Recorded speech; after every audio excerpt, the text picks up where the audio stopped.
पकड़े जाने से बचने के लिए युवक ने एक बिजूका का रूप धारण कर लिया था, लेकिन वह दुश्मन की नजरों से बच नहीं सका।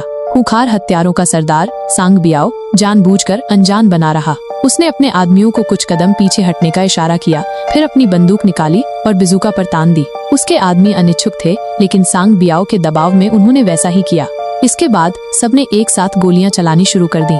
गोलियां बारिश की बूंदों की तरह बरस रही थीं और युवक वहीं ढेर हो गया। उसका शरीर गोलियों से छलनी हो चुका था, लेकिन उन्हें इस बात का जरा भी अंदाजा नहीं था कि युवक का गुस्सा इतना प्रचंड था कि उसकी आत्मा बिजूका से लिपट गई थी। अगले दिन मृत युवक की मां कई खूंखार हत्यारों को अदालत ले गई, लेकिन चालाक सांग बियाओ ने अपना जुर्म मानने से इनकार कर दिया। उसने दावा किया कि वो सिर्फ शूटिंग का अभ्यास कर रहा था और बिजूका को सिर्फ एक लक्ष्य के तौर पर इस्तेमाल कर रहा था।